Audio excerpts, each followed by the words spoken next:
আমি এবছর হজ করে আসার পরে হঠাৎ করে আমি আব্বা আম্মার ট্রিটমেন্ট করতে যেয়ে দেখি যে আমার নিজেরটাও চেক আপ করছি, তো করতে যেয়ে দেখি যে আমার ডায়াবেটিস হচ্ছে খালি পেটে 15 এবং ভরা পেটে মানে 2 ঘন্টা পরে হচ্ছে আপনার হচ্ছে 25। তো তখন তো আমি তো আসলে মানসিকভাবে অনেকটাই ভেঙে পড়ি। তো আমার ওয়াইফ আমাকে নিয়ে জোর করে আমাকে জাহাঙ্গীর কবির সাহেবের কাছে নিয়ে আসছেন, ডাক্তার সাহেবের সেই বউ কাছে। কই আছে। কই ভাই বোন কই? আপনার জন্য জোরে সবাই। তো আমি প্রেশার এবং হচ্ছে আপনার হচ্ছে গ্যাস্ট্রিক সহ 6-7টা ওষুধ খেতাম আমি। তো ডায়াবেটিসটা আমার ছিল না। তো আমি যখনই ডায়াবেটিস ধরা পড়ে তখনই ফিল করলাম যে স্যারের কাছেই আসা উচিত। তো নিয়ে আসছে জোর করে আর কি আমাকে, তো আমিও ফিল করছি।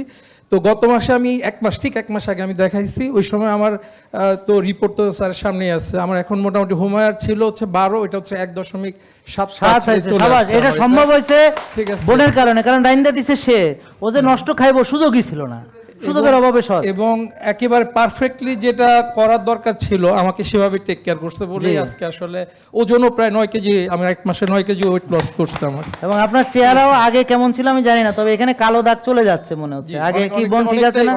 এখানে কালো দাগ ছিল, চলে যাচ্ছে ইনশাআল্লাহ। আগের চেয়ে অনেক ভালো লাগতেছে, ফ্রেশ লাগতেছে। তো আমি আপনাদের জন্য জাস্ট রিকোয়েস্ট করবো যেটা, যে আমি আজকে আসার উদ্দেশ্য যে এক মাস পর আপনাদের সামনে কথা বলবো এরকম না, সুযোগ পাইছি বলে কথা বলতেছি। কিন্তু আপনারা যদি এটা ফলো করেন আই থিঙ্ক আপনারা সবাই ইনশাআল্লাহ উপকৃত হবেন।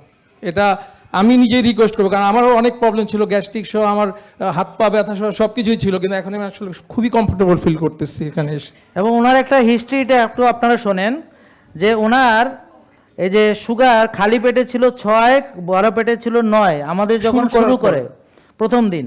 এরপর দ্বিতীয় দিন খালি পেটে 6, এরপরে 12, তৃতীয় দিন খালি পেটে 6, এরপরে 7, এরপরে দশম দিন এখন শুধু 6।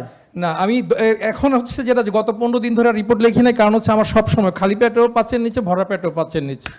এখন আমার তো মাপার তো আর দরকার নেই, কারণ 8-10 দিন মাপার পরে পরে আমি নোট করা বন্ধ করে দিছি, যে আর দরকারই নেই আমার মনে করতেছি এখন। হ্যাঁ, কিন্তু এইটা নোট বন্ধ করলেও আপনি ডায়েরির ভিতরে একটু লিখবেন কি কি করছেন না করছেন, এটা যেন ঠিক থাকে। আপনারা বুঝতে পারছেন?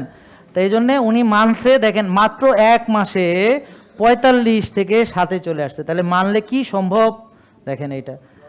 এবং উনি আমার পাশে দাঁড়াইছে, আমি সাথে সাথেই বুঝে ফেলছি যে উনি ঘটনা ঘটায় ফেলছে। কারণ কি, এই যে যারা ভালো করে মানে তাদের তো আমি তাকালে বুঝি, তাদের রিপোর্ট দেখলে বুঝি, বুঝতে পারছেন? ওনার কথা বলার দরকার নেই, আমি বুঝতে পারছি। আর এত ভালো রেজাল্টের একমাত্র কারণ হলো স্ত্রীর সহযোগিতা। স্ত্রীর সহযোগিতা ছাড়া এটা সম্ভব না। স্ত্রী তাকে একদম অ্যাকুরেটলি সব রেডি করে দিছে, তার কাজ হয়েছে, রেডি পাইছে, খাইছে, এত আরাম, মনে হয় সে জান্নাতে আছে। আলহামদুলিল্লাহ, আল্লাহ ঘরে এইভাবে পুণ্যবতী স্ত্রী সবাইকে দান করুক, বলেন আমিন। এটা হলো সবচেয়ে বড় রিজিক। তা আল্লাহ ওনাকে 2টো রিজিক দান করেছেন, একটা হলো ওনার সুস্থতা ফিরিয়ে দিচ্ছেন, এটা হলো সবচেয়ে বড় রিজিক। আর হলো ওনার ঘরে আছে পুণ্যবতী স্ত্রী, যে কিনা স্বামীর কল্যাণকামী সবসময় এবং স্বামীকে সব কিছুতে সহযোগিতা করে। এইটা হচ্ছে ওনার বড় 2টা রিজিক। এই টাকা পয়সা ওনার কত আছে আমি জানি না, বাট এই 2টো রিজিক যদি তার ঠিক থাকে আলহামদুলিল্লাহ সে সবচেয়ে বড় সম্পদশালী এই পৃথিবীতে। এবং আমরা দোয়া করি জান্নাতেও যেন তারা সবচেয়ে ভালো থাকতে পারে। জেকে লাইফস্টাইল লিমিটেড, ওষুধ মুক্ত সুস্থ জীবন।